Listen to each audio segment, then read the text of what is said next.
Bismillahirrahmanirrahim. Alhamdulillahi rabbil alamin. Wassalatu wassalamu ala Rasulillah wa ala alihi wa sahbihi ajma'in. Subhanaka la ilma lana illa ma 'allamtana innaka antal alimul hakim. Wa tub 'alaina innaka antat tawwabur rahim. Rabbi shrah li sadri wa yassir li amri wahlul 'uqdatam min lisani yafqahu qawli. Allahumma anfa'na bima 'allamtana wa 'allimna ma yanfa'una. Allahumma zidna 'ilma. Amma ba'd. Alhamdulillah, segala puji bagi Allah. Malam ni kita dapat menyambung kembali untuk kuliah tafsir yang terhenti minggu lepas kerana banjir minggu lepas. Kita malam ni sambungannya untuk ayat yang ke-8 dari surah At-Talaq. A'udzu billahi minasy syaithanir rajim.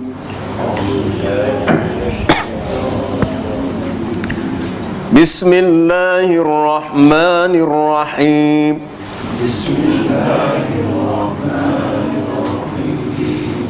Wa ka'ayyin min qaryatin 'atat 'an amri rabbiha wa rusulihi fahasabnaha hisaban shadida.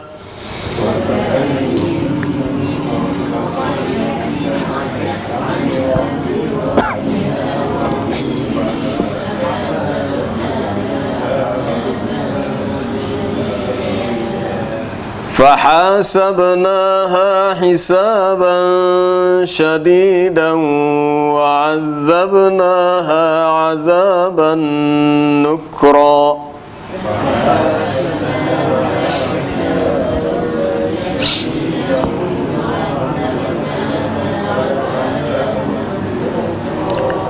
فذاقت وبال أمرها وكان عاقبة أمرها خسرا.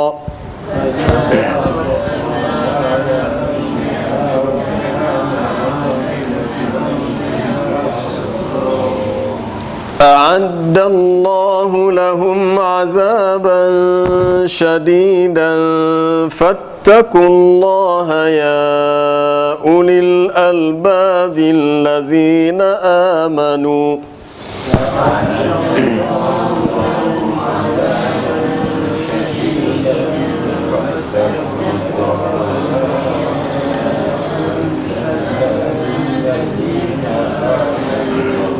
قد أنزل الله إليكم ذكرا.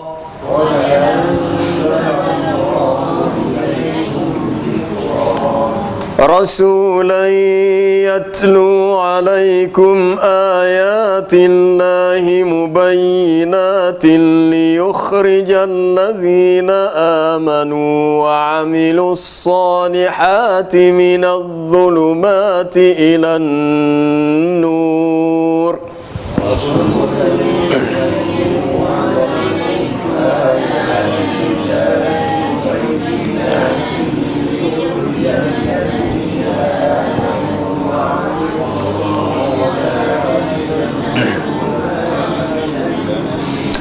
ومن يؤمن بالله ويعمل صالحا يدخله جنات تجري من تحتها الأنهار خالدين فيها.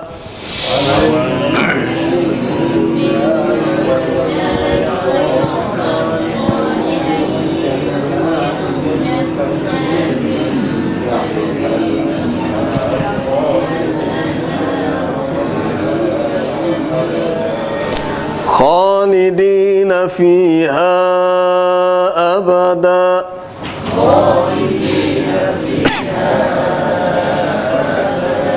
قد أحسن الله له رزقا.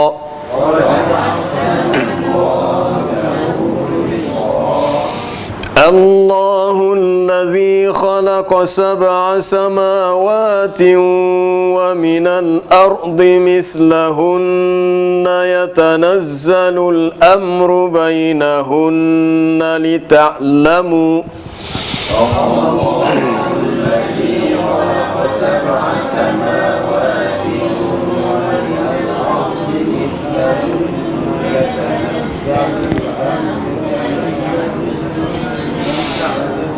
لتعلموا أن الله على كل شيء قدير وأن الله قد أحاط بكل شيء علما.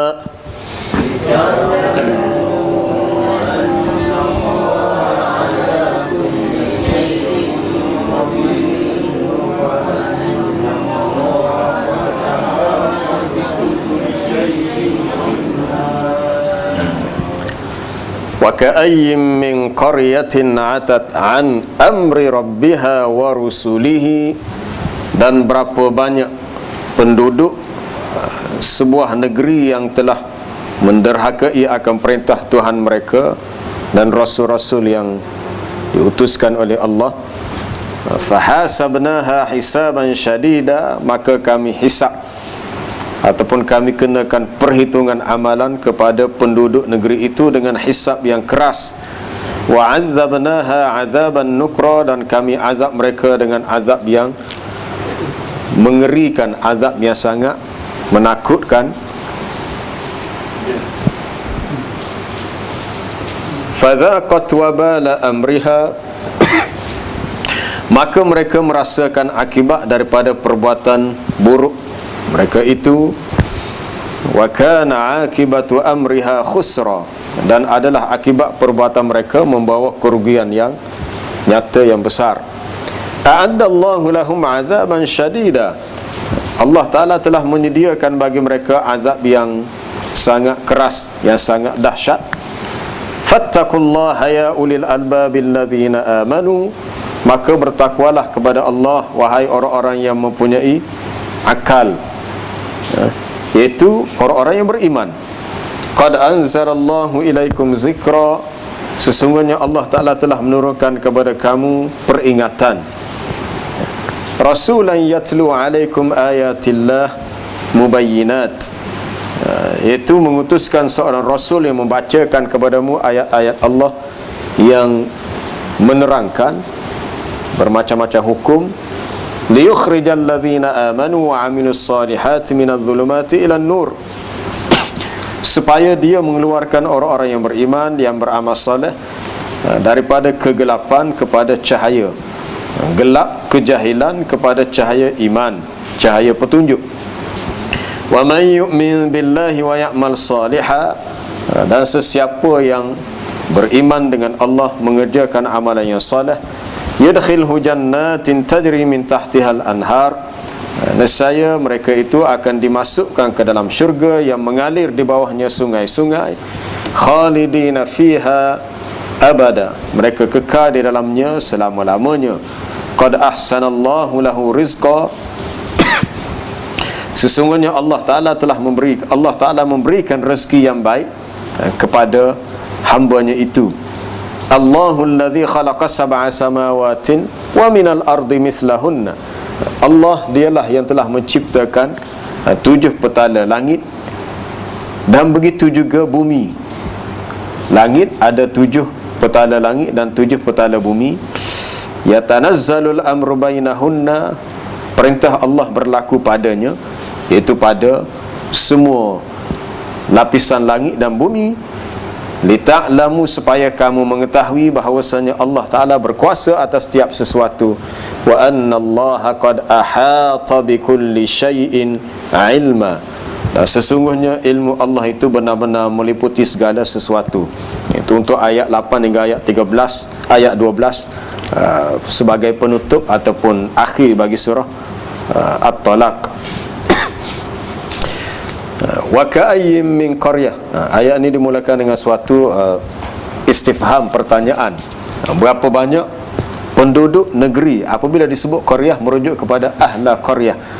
Wa ka'ayyin min ahli qaryah, berapa banyak penduduk sesebuah negeri yang telah menderhakai. Atat daripada kalimah asat, menderakai, melanggar akan perintah Tuhannya dan juga perintah yang dibawa oleh Rasul yang diutuskan, kerana a'radu wa takabbaru wa tamarradu an ittiba'i amrillahi wa mutaba'ati rusulihi.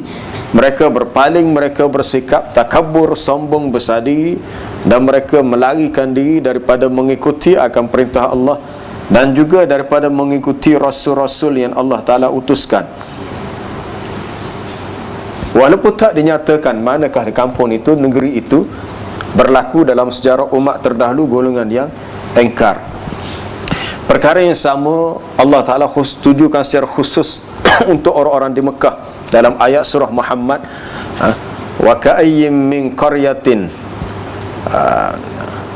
hiya ashaddu quwwatan min qaryatika allati akhrajatka ahlaknahum fala nasira lahum. Berapa banyak penduduk sesebuah negeri yang mereka itu lebih kuat daripada qaryah, penduduk negerimu, min qaryatika. Negerimu itu maksudnya Mekah dah. Ya Muhammad, kalau kamu duduk di Mekah, berapa banyak penduduk yang negeri itu hak dulu, seperti kaum Ad, kaum Samud, yang mereka itu adalah lebih kuat, lebih gagah, tetapi telah kami binasakan mereka. Fala nasira lahum, dan tidak ada penolong bagi mereka. Jadi kalau penduduk negeri yang lebih kuat sifatnya dapat dibinasakan, maka untuk Allah Ta'ala binasakan orang-orang di Mekah lebih mudah dan lebih senang. Pertamanya kerana mereka tidak mahu ikut perintah Allah dan tidak mahu mutaba'ah rasulihi, tidak mahu mengikut rasul-rasulnya.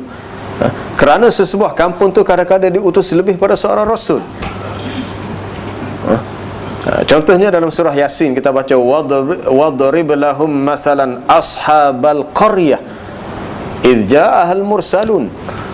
Buatkan untuk mereka satu perumpamaan ketika datang tentang penduduk sebuah qaryah, kampung, ketika datang kepada mereka mursalun, rasul-rasul, bukannya seorang, bukannya seorang rasul ramai.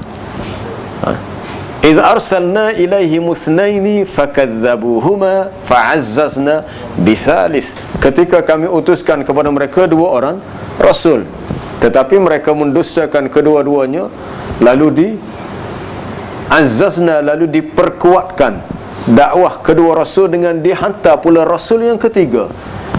Lalu mereka berkata, faqalu inna ilaikum mursalun, kami adalah rasul yang diutuskan.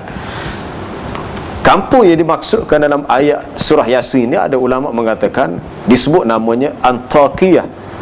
Lokasinya tak diketahui secara tepat, ada setengah kata di Turki.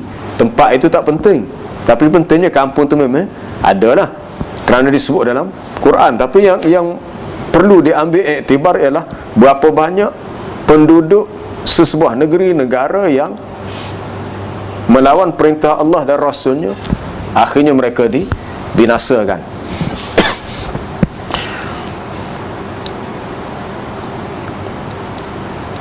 Tapi cara dibinasakan berbagai cara. Selepas berlaku kes itu kepada penduduk Antakiyah, Allah Ta'ala menyatakan dalam surah Yasin juga, wa ma anzalna ala qaumihi min ba'dihi min jundin minas sama' wa ma kunna munzilin. Tidaklah kami menurunkan ke atas kaum itu selepasnya, selepas dibinasakan penduduk Antakiyah, iaitu diturunkan tentera daripada langit. Dan tidaklah kami menurunkannya, tetapi turun bala tu dalam bentuk yang lain. Tidak turun dalam bentuk mungkin serangan malaikat, tapi dalam bentuk yang lain, dalam bentuk in kanat illa sayhatan wahidatan fa idahum khamidun. Tetapi kebinasaan itu berlaku dengan cara dihantar suatu suara tempikan yang kuat, sekali dengar ya, sayhatan wahidah, maka tiba-tiba semua mereka itu binasa dan mereka itu mati. Maka kami akan hisab mereka dengan hisab yang syadidan, ya. Perkataan fahas sabnaha, dia mari dalam bentuk fi'il madhi. Begitu juga wa'adzabnaha, fi'il madhi ni maknanya past tense, perbuatan yang telah berlaku. Sedangkan penduduk ni belum dihisap, sebab hisap ni berlaku di hari kiamat. Mereka akan diazab di hari kiamat. Tetapi kenapa perkara yang belum berlaku disebut dengan fi'il yang telah berlaku? Kaedah tafsirnya ulama menyebut lidalalati ala at-tahaqquq wal wuqu'i liwa'idillah, untuk menunjukkan bahawa pastinya perkara itu berlaku, dan akan berlakulah akan ancaman Allah ke atas mereka. Mereka akan dihisap dengan hisap yang syadid. Hisap yang syadid di mana hisap yang sangat teliti. Kalau banyak soal jawab, banyak kira bicara, hisap dia akan jadi susah. Kalau seseorang tu dihisap dengan mudah, dia hanya sekadar diberi buku. Apabila Nabi SAW bacakan ayat fa amma man utiya kitabahu biyaminih fasawfa yuhasabu hisaban yasira, adapun sesiapa yang diberikan buku amalannya dengan tangan kanannya, maka dia akan dihisap dengan hisap yang mudah. Hisap yang mudah ni sekadar al-aradu, dihulurkan, dibentangkan, ditunjuk. Tetapi kalau diberi soalan, tanya secara terperinci, tanya banyak, soal bicara tu banyak, maka seseorang tu akan dibinasakan. Kerana tidak ada seseorang yang dihisap kecuali dia akan dibinasakan kalau hisap tu berlaku dengan cara yang payah. Jadi kita kena minta kepada Allah Ta'ala supaya Allahumma hasibna hisaban yasira, ya Allah, hisaplah amalan kami dengan hisap yang mudah, dengan hisap yang mudah. Setiap orang akan menerima buku amalan masing-masing di hari kiamat. Kalau dikatakan kepadanya iqra kitabak, wa kulla insanin alzamnahu ta'irahu fi 'unuqih, setiap manusia telah kami tetapkan dia punya kalungan buku amalannya pada lehernya. Wa nukhriju lahu yaumal qiyamati kitaban yalqahu mansyura, kami akan keluarkan untuknya pada hari kiamat dan akan terbentang, terbuka, dan dikatakan kepada orang itu iqra kitabak, kamu bacalah buku amalan kamu, kafa bi nafsikal yauma 'alaika hasiba, cukuplah diri kamu menjadi penghisap untuk amalan kamu. Tak perlu suruh orang lain kira, kita sendiri boleh edit sendiri, boleh audit. Bukan edit, audit. Kita akan jadi juru audit nak kira lah. Biasa kalau orang ngaji bahagian accountant, kata dia ngira lah. Kita sendiri boleh kira amalan kita, hak mana lebih banyak, yang baik, yang buruk.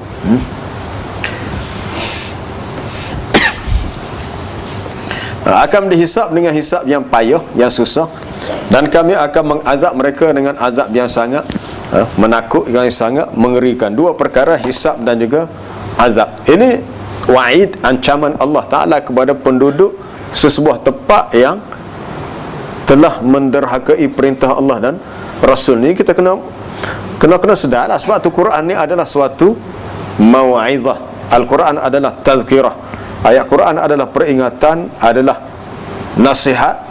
Apa dia lagi? Sebagai iktibar, kalau kita tak baca, tak belajar, tak tahu, sehingga seseorang tu tak berasa gapo walaupun dia melanggar perintah Allah Ta'ala, walaupun dia tidak mentaati apa yang diperintahkan, tidak meninggalkan apa yang dilarang, dia tak rasa gapo, tak rasa takut. Padahal dia akan berdepan dengan satu keadaan hisab yang payah dan akan diazab. Dan ini mencakupi, meliputi semua pihak yang ada sifat ni, sifat atat an amri rabbiha, dia telah derhaka, melanggar akan perintah Tuhannya dan perintah yang dibawa oleh Rasul yang diutuskan. Fadzaqat wabala amriha wa kana akibatu amriha khusra, dia akan merasai keburukan daripada akibat daripada dia punya tindakan buruknya itu, iaitu dia akan berdepan dengan al-khusran wal halak wan nakala fid dunya. Kesudahannya dia akan mendapat kerugian, kebinasaan, kesusahan di dunia, lebih-lebih lagi azab di akhirat. Akhirnya fa khasiru anfusahum wa amwalahum wa ahlahum, lalu mereka telah merugikan diri mereka sendiri, harta benda mereka dan ahli keluarga mereka. Maknanya tindakan mereka menentang perintah Allah akhirnya berbalik pada diri sendiri. Seseorang tu kena sedar, kalau dia menjadi hamba yang taat, maka kebaikan tu untuk dia. Tapi kalau dia menjadi hamba yang sebaliknya, yang menderhakai, yang menentang Allah Ta'ala, maka kesan perbuatan dia kena atas dia juga. In ahsantum li anfusikum wa in asatum falaha.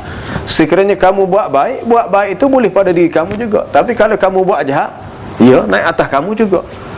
Jadi kenapa kita memilih untuk membuat kejahatan, untuk membuat perkara yang buruk atau perkara yang Allah Ta'ala murkai, sama ada meninggalkan perintahnya, melakukan larangannya, padahal tidak memberikan apa-apa keuntungan pada kita.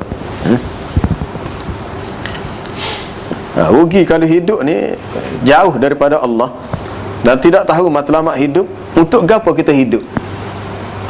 Tak tahu matlamat hidup ni untuk gapo dia, menyebabkan kita rasa sukar untuk melakukan ketaatan kepada Allah. Dia perkara yang paling utama untuk kita semua adalah hati kita. Kalau hati kita lebih cenderung kepada dunia, kita rasa solat kita tidak khusyuk, tidak ada rasa kemanisan. Kalau kita rasa susah untuk melakukan ketaatan dan suka untuk melakukan kemaksiatan, maknanya hati kita lebih cenderung kepada dunia berbanding dengan akhirat, hingga terasa payah untuk buat ketaatan dan terasa mudah untuk buat kemaksiatan. A'addallahu lahum 'adzaban syadida. Allah Ta'ala sediakan untuk mereka azab yang syadid, yang keras, ataupun azab yang sangat menyakitkan. Kita berlindung dengan Allah daripada azabnya, kerana Allah Ta'ala boleh mencipta azab tu sebagaimana Dia boleh mencipta nikmat. Azab ni, apa dia azab ni? Kita boleh kata gini, azab ni kita berdepan dengan suasana di mana kita rasa tidak selesa. Tidak selesa. Bila kita dengar cerita orang-orang hak diuji dengan banjir minggu lepas, walaupun rumah tu tidak dalam sangat, mungkin sekat pinggir sekat dada je, tapi dia kata 2-3 malam bermalam di pusat penempatan sementara mangsa banjir, dia kata cukup azab. Dengan orang ramai, berebut bilik air, dengan lapar makan dia tak ada, seksa. Itu baru sementara atas dunia. Bagaimana dengan azab di akhirat? Bagaimana azab dalam kubur? Suasana rasa tidak selesa.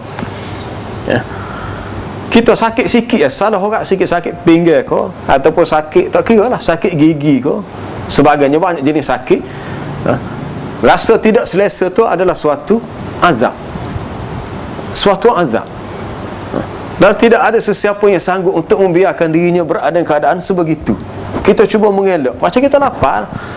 Kalau kita lapar, kita tidak selesa sebab perut kita lapar, maka kita akan berusaha juga untuk cari apa dia asal kita boleh makan hilang lapar. Sebab lapar dahaga adalah azab.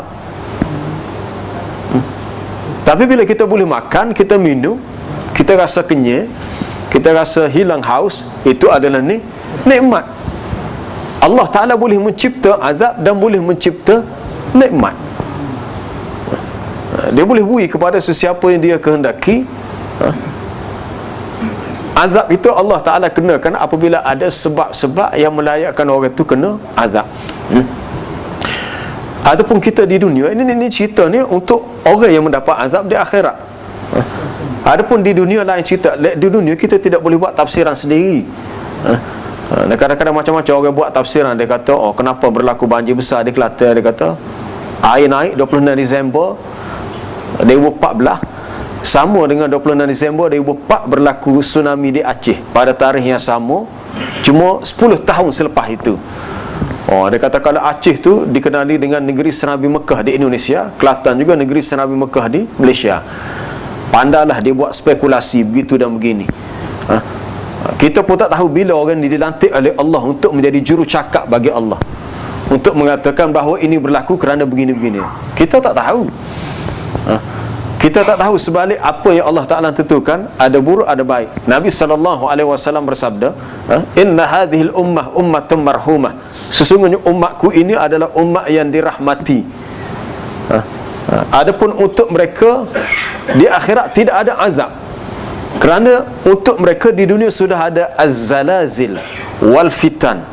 Di antara Nabi sebut akan berlaku ujian seperti kegoncangan, berlaku fitnah-fitnah, dan apa sahaja musibah. Apa sahaja musibah, termasuk tak kira kemarau, terbakar, banjir, semua itu adalah ujian-ujian yang menjadi penyebab kepada orang beriman terhapus dosa atau dapat pahala. Dua tu je. Sama ada terhapus dosa, itu satu rahmat, ataupun mereka dapat pahala kalau mereka boleh bersabar. Apabila semua dosa dihapuskan dengan sebab telah dikenakan ujian di dunia, maka di akhirat tidak ada lagi kesusahan untuk mereka. Fattakullaha ya ulil albab, maka bertakwalah kepada Allah wahai orang yang berakal. Al-albab, al-albab daripada perkataan al-lubbu, bermakna al-aqlu. Al-albab maknanya al-uqul. Ulil albab maknanya zawil uqul, orang yang mempunyai akal fikiran. Bertakwalah kepada Allah wahai orang yang berakal. Maksud orang yang berakal ialah allazina amanu, orang yang beriman itulah. Orang yang beriman adalah orang yang berakal, sebab boleh guna akal dengan cara yang betul.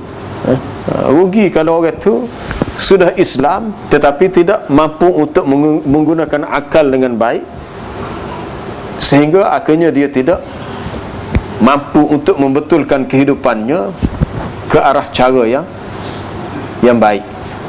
Setiap masa yang berlalu dalam hidup kita ni sangat bernilai, sangat berharga. Dia bila berlalu, masa tu tidak akan berundur. Sebab tu orang yang bijak, orang benar-benar berakal, apabila ditanya oleh Nabi SAW, siapakah orang yang akyas, yang paling bijak? Orang yang bijak ni orang yang boleh menggunakan akal dengan cara yang betul dan seoptimal, semaksimal mungkin. Al-kayyisu man dana nafsahu wa amila lima ba'dal mauti. Orang yang bijak ni orang yang sentiasa mengira, menghitung dirinya.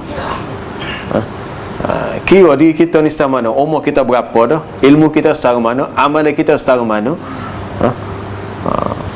apa yang kita telah buat untuk selepas ni, supaya kita tidak menyesal di akhirat. Lalu kita berkata, yaqulu ya laitani qaddamtu li hayati.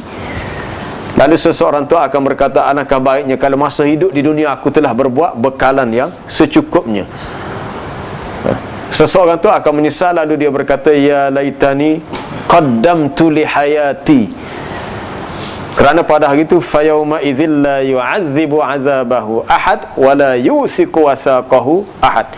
Tidak ada sesiapa yang dapat mengazab manusia sebagaimana cara Allah Ta'ala mengazab orang yang derhaka. Dan tiada siapa yang dapat mengikat sebagaimana Allah Ta'ala mengikat orang yang derhaka itu. Maknanya menggambarkan suatu keadaan yang sangat dahsyat. Lalu orang-orang yang tidak bersedia akan menyesal dengan penyesalan yang sangat besar. Masa terus berlalu, tahu-tahu mati, dia baru dia khabar, dia kata banyak lagi aku tak mengaji. Perjalanan kita ni akan lalui lepas ni alam kubur, alam mahsyar, sirat, mizan. Apa dia benda tu hak kita akan lalui tu? Kalau tak baca dalam hadis-hadis yang yang dibukukan oleh para ulama dalam kutubus sunan tentang sifat hari kiamat, sifat alam akhirat, kita tidak tahu. Tapi kalau orang itu dia mikir untuk tahu, belajar, itulah dia orang yang disebut ulul albab. Ulul albab ni orang suka berfikir. Inna fi khalqis samawati wal ardi wa ikhtilafil laili wan nahari la ayatin li ulil albab. Sesungguhnya pada penciptaan langit dan bumi, berlakunya bersilih ganti siang dan malam, terdapat tanda-tanda kekuasaan Allah bagi ulil albab, orang yang berakal. Siapa dia orang berakal ni? Allazina yadhkurunallaha qiyaman wa qu'udan wa ala junubihim. Itu orang-orang yang sentiasa ingat kepada Allah, sama ada dia berdiri, dia duduk, dia berbaring. Makna dia melazimkan diri dengan zikir kepada Allah. Bukan hanya dalam salat, di luar salat Dia sentiasa menyebut nama Allah, membaca ayat Quran, bertasbih, bertahmid, takbir, tahlil, selawat dan sebagainya. Wa yatafakkaruna fi khalqis samawati wal ard, dan mereka sentiasa berfikir pada penciptaan langit dan bumi, melihat dan merasai dengan hati akan kebesaran Allah. Lalu mereka berkata, Rabbana ma khalaqta hadza batilan subhanaka faqina azaban nar. Wahai Tuhan kami, tidaklah engkau ciptakan ini secara batil ataupun secara sia-sia, maka peliharalah kami daripada azab neraka. Orang maknanya ulul albab ni orang yang ingat kepada Allah dan banyak berfikir dan sentiasa ingat, selamatkah aku daripada neraka tu? Selamat atau tidak? Selamat atau tidak? Dikhabarkan Sayyidina Umar sendiri, dia kata, kalaulah semua manusia ke syurga kecuali ada seorang sahaja tidak ke syurga, aku bimbang kalau seorang itu akulah, dia kata.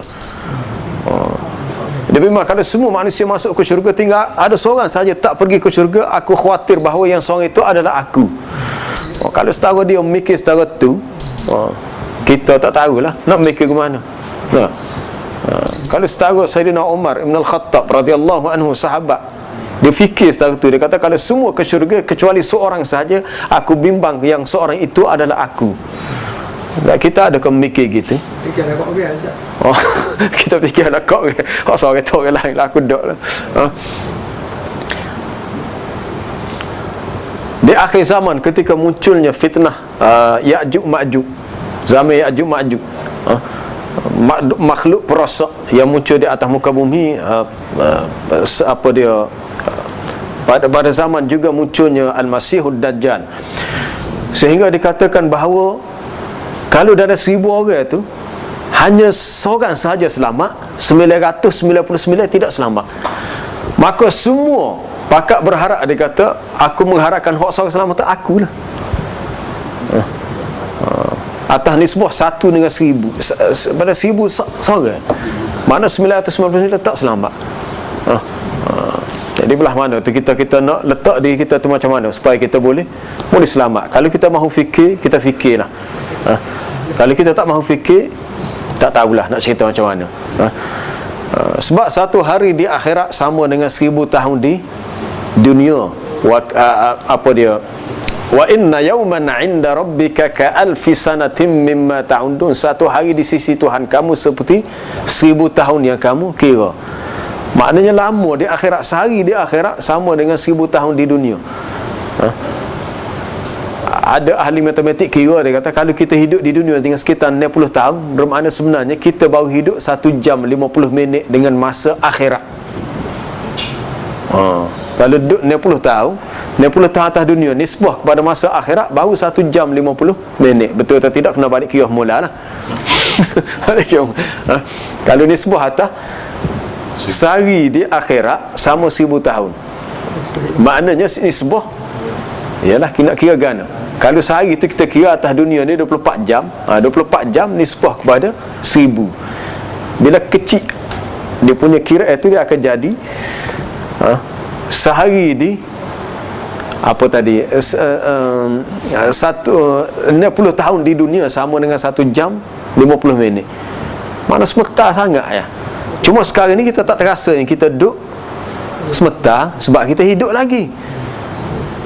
Tapi bila kita sudah mati, maka setiap orang yang melihat alam akhirat akan berkata, ka'annahum yawma yarawnaha lam yalbathu illa ashiyatan aw duhaha. Seolah-olah mereka tidak merasai bahawa kehidupan mereka di dunia kecuali seketika di waktu pagi atau seketika di waktu petang. Sebentar. Ada riwayat menyebut, betul atau tidak wallahu alam, ditulis oleh Dr. Yusuf Qardawi dalam buku dia berhubung dengan masa al-waqtu fi hayatil muslim, masa dalam kehidupan seorang Islam. Katanya satu riwayat menyebut ditanya kepada Nabi Nuh alaihi salam ketika sampai kematian kepadanya, bila malaikat mari nak cabut nyawa Nabi Nuh ni. Nabi Nuh ni semua orang tahu orang yang paling lama lah. Tapi Nabi Adam lama lagi. Nabi Nuh 950 tahun. 950 tahun. Bila malaikat nak cabut nyawa, dia kata, aku rasa hidup atas dunia ni seperti masuk dalam sebuah rumah melalui pintu depan, jalan-jalan-jalan, berapa lakoh jumpa pintu belakang, keluar. Jadi hidup selama 950 tahun sekadar melintasi dalam sebuah rumah, masuk pintu depan, tubik pintu dapur.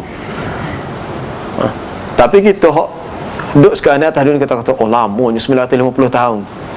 Kita duduk 45 tahun, 60 tahun, 70 tahun, rasa puas dah. Sebab kita tak terasa nisbah masa antara dunia dengan akhirat. Qad anzalallahu ilaikum dzikra, sesungguhnya Allah Ta'ala telah menurunkan kepada kamu peringatan. Peringatan ni maksudnya Al-Quran. Ada juga pendapat seperti yang disebut oleh Ibnu Jarir At-Tabari, dia kata zikra tu maknanya rasul tu lah, sebab ayat selepasnya sebut rasulan. Qad anzalallahu ilaikum dzikrar rasulan. Kita wakaf pun boleh, ada sesungguh qurra dia wasal.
apa yang hari ini lebih buruk daripada kemarin, ataupun hari esok lebih buruk lagi daripada hari ini, rugilah. Boleh jadi nak guna perkataan celaka, tapi memang rugilah. Sebab daripada sehari ke sehari sepatutnya kita kena bertambah baik. Macam mana kita nak baik itu atas kesungguhan dan kesedaran kita sendirilah.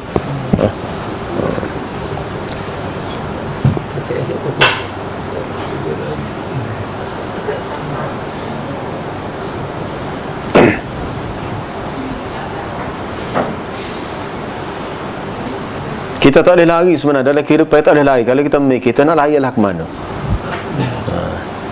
Kita tak boleh lari.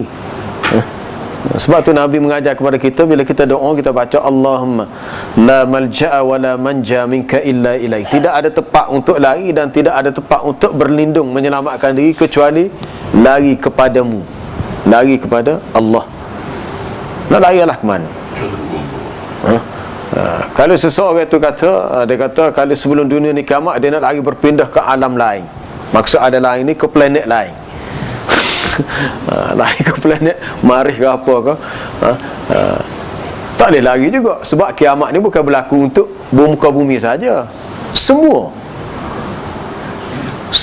langit dan bumi akan binasa. Allah Ta'ala akan tukar alam ini dengan alam akhirat, alam yang lain. Jadi tak boleh lari, ya. Kalla la wazar ila rabbika yawma idhinil mustaqar. Tak ada tempat untuk lari, sebab semua manusia akan kembali menetap menuju kepada Allah.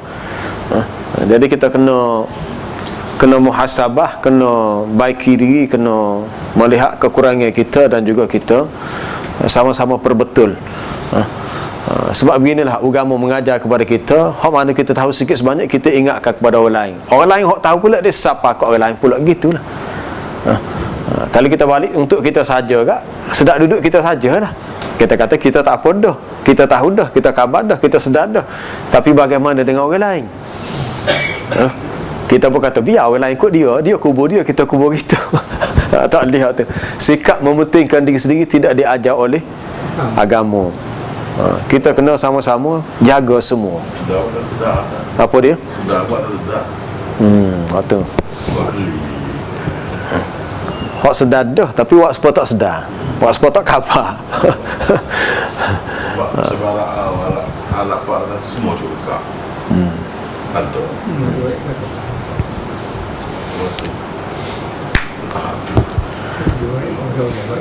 Itu degil dia je, saja degil dia. Degil dia. Sebab kadang-kadang sesuatu yang orang itu tahu, dia tidak sampai peringkat yakin. Satu lagi makam yakin. Dia tahu, tapi tahu gitu ya, tidak yakin sungguh. Tapi kalau seseorang itu benar-benar yakin, hasil daripada dia tahu dia yakin, maka dia tidak akan buat. Contohnya kalau kita mengarang air masa banjir pun ni dak. Kita pergi satu tempat, orang pun sebut orang tu, kita tak biasa tempat tu. Orang kapal kata jangan lalu belakang tu ada buaya atau ada ular. Kita tak kelih pun. Tapi kita yakin dengan kata-kata dia, sebab kawasan tu kawasan kampung dia, rumah dia. Kita lalu ke tak? Tak lalu. Walaupun kita tak tengok pun ada ular, ada buaya dalam air tu. Tapi tuan rumah dia kata jangan lalu, dia kata bagi tak ada aku lihat ada ular. Kita tak persoal dah. Boleh percaya ke demo ni? Ya Allah ke? Biar betul. Dah kita tak persoal dah. Tapi sebab kita yakin dengan kata-kata dia, kita tak lalu kat tu. Sebab kita kenal ular tu gapo dia, buaya tu gapo dia. Jadi krisis sebenar manusia sekarang ni adalah krisis keyakinan. Ramai tahu tapi tidak yakin. Itu masalah sebenarnya. Orang yang benar-benar bertakwa, yang berjaya ialah ulaika ala hudam mir rabbihim wa ulaika humul muflihun. Orang yang macam mana? Wa bil akhiratihum yuqinun. Mereka yakin dengan hari akhirat. Bukan sekadar beriman, percaya, yakin. Yakin. Bila siapa kepada mereka yakin, kalau orang beritahu kepada kita jangan minum air dalam gelas ni, sebenarnya telah dicampur dengan racun tikus. Dia walau-walau kita yang sebenarnya. Tapi kita ni yakin dengan kata-kata dia, kita minum ke tak? Tak minum. Kecuali kalau kita tahu dia nipu, maka kita tak yakin. Tapi kalau kita tak tahu ni, percaya ke dia, kita yakin, kita tak akan minum. Sebab kita tahu kalau minum kita akan mati. Itu sebenarnya. Jadi kita tanya kepada diri, di mana letaknya nilai keyakinan kita, berapa peratus? Wallahu alam. Subhanakallah bihamdika asyhadu an la ilaha illa anta astaghfiruka wa atubu ilaik.